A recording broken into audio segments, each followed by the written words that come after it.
This news update is brought to you by... So, I'm meeting Rico later. Gotta check in with the girls, but first, let me check my usage on the MyLime app. Now, what should I wear? Hashtag sexy. He's here.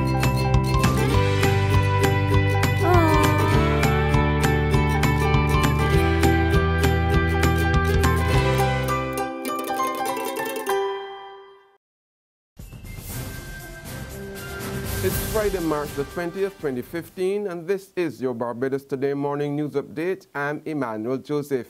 Good morning. We begin with news of a warning of a possible shutdown of Liat. Its Chief Executive Officer David Evans said in a statement issued last night that this would happen if the Leeward Islands Airline Pilots Association went ahead with threatened industrial action just before Easter, resulting in a significant disruption in travel. Evans said, though, that the airline will do everything it could to minimize the action over the Easter period.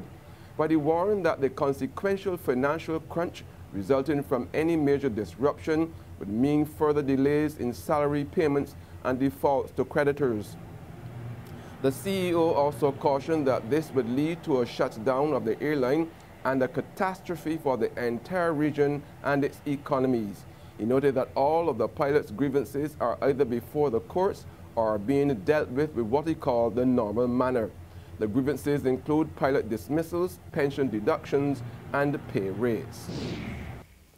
The island's largest public sector union is recommending that the government implement a policy where it will no longer have to spend more than 45% of its revenue on salaries and wages. Addressing the 71st Annual General Conference of the National Union of Public Workers last night at its Dalkeith Road headquarters, President Walter Maloney suggested that the public sector must not be allowed to exceed an amount where such a level of payouts are made. We are not naive at this unit, for we know historically that the public service has always been used as a vehicle to dispense political patronage. We do not expect this to stop, but a mechanism must be put in place that the threshold of 45% must not be exceeded. Maloney also took a swipe at the leadership of the umbrella trade union body, the Congress of Trade Unions and Staff Associations, and the Barbados Workers Union. We continue to support the initiatives of CITUSA. However, the split in labor needs to be repaired. Egos must be laid to rest, and the interests of the working class must once again be placed at the center of our deliberations. Failing to find a consensus is an indictment on the leadership of CITUSA and the Barbados Workers Union. When private sector interests, diverse as it can, remain committed to finding paths to progress, and we in the trade union movement, who first came out with the construct of a social partnership, continue to delude our membership, then a radical overhaul of the leadership of both organizations should be attempted. There's regional and international news after this short break. Secure your future, be financially strong. Since 1983, we have been there for you. A smart range of products, great tax benefits. We're the solution to your hopes and your dreams. The Barbados Workers Union Cooperative Credit Union. The Barbados Workers Union Cooperative Credit Union. Humble beginnings to smart loans, smart savings. Save smart and borrow smarter. That's the move for me. Stability, prosperity. We're the solution to your hopes and your dreams. The Barbados Workers Union Cooperative Credit Union. The Barbados Workers Union Cooperative Credit Union. Welcome back with news from the region that the Division of Human Services and Family Affairs in St. Lucia is alarmed by the disturbing increase in the social exploitation of young women online. Officials say this has given rise to an alarming new trend sexual extortion. The release of the nude pictures now seemingly occur almost every week, with wide circulation on popular mobile chat applications like WhatsApp or BlackBerry Messenger. The Department of Human Services says they have uncovered a disturbing new ploy employed by individuals who acquire the naked photos without consent. Sexual extortion. Certainly, I want to take this opportunity to speak to our young people out there.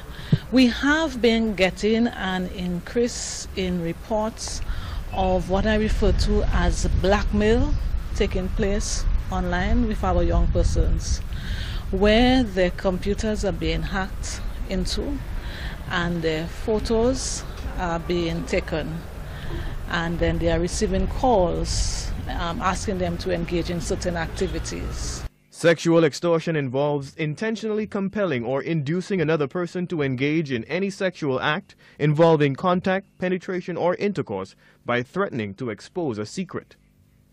Women, particularly teenage girls here, are being targeted by individuals in possession of their private photos who are demanding sexual favors or threaten to spread the photos online if the victim doesn't comply. And following the stabbing of a policeman and an 8-year-old boy in downtown Kingston, Jamaica on Wednesday by a man believed to be of unsound mind, the Kingston and St. Andrew Corporation has issued a release stating that it is committed to clearing the streets of the homeless. The corporation, through its Poor Relief Department, has held several meetings and has partnered with many organizations to find accommodation for the homeless. Some have been placed at the KSAC's own Nari Akins shelter and other homes and have been trained in various skill sets. Some have even been given jobs, while others are still waiting to be placed. The release said the process has been slow because of limited resources and options in assisting this group. On the international scene now, 9 people have been arrested in connection with a gun attack in Tunis that saw 23 people killed on Wednesday, including 20 foreign tourists. Tunisia's president said 4 of those arrested were directly linked to the attack and 5 had ties to the cell. The army will also be deployed to major cities. And finally, this story. Someone is posting stickers that say exclusively for white people on businesses in the Texas capital of Austin. And the mayor is not amused. We hear more in this CNN report. And at first, this morning looked like another typical Wednesday at Sugar Mama's Bake Shop on Manor Road, until employee April Jensen noticed something on the front door. My reaction was just basically kind of shock and confusion, I guess, and I was a little hurt. A sticker reading exclusively for white people with another offensive message underneath, claiming to be sponsored by the city of Austin. The stickers are like kind of high quality, so they took time to do this. I think it's always a bit arrogant of people to make a blanket statement, especially when they don't know who the actual owners are. City of Austin officials denied any involvement. In a statement, Mayor Steve Adler called this in part, quote, an appalling and offensive display of ignorance. I'm not sure what the point they're trying to get across is. But many commenters online think that whoever did this was making a statement about gentrification. Austin's east side has seen a huge shift in demographics and a spike in real estate prices during the last 15 years. And that's our Barbados Today morning news update, but you can join us again this afternoon. Until then, remember to log on to www.barbadostoday.bb, subscribe to our e-paper and email updates, or like us on Facebook. You can also catch us on Izumi Media in bus terminals or screenplay at supermarkets and gas stations near you. Also tune into Channel 101 Online TV and Mix 96.9 FM to get all the latest news and sports. I'm Emmanuel Joseph. Have a fantastic day. This news update is brought to you by... So, I'm meeting Rico later. Gotta check in with the girls, but first, let me check my usage on the MyLime app. Now, what should I wear? Hashtag sexy. He's here.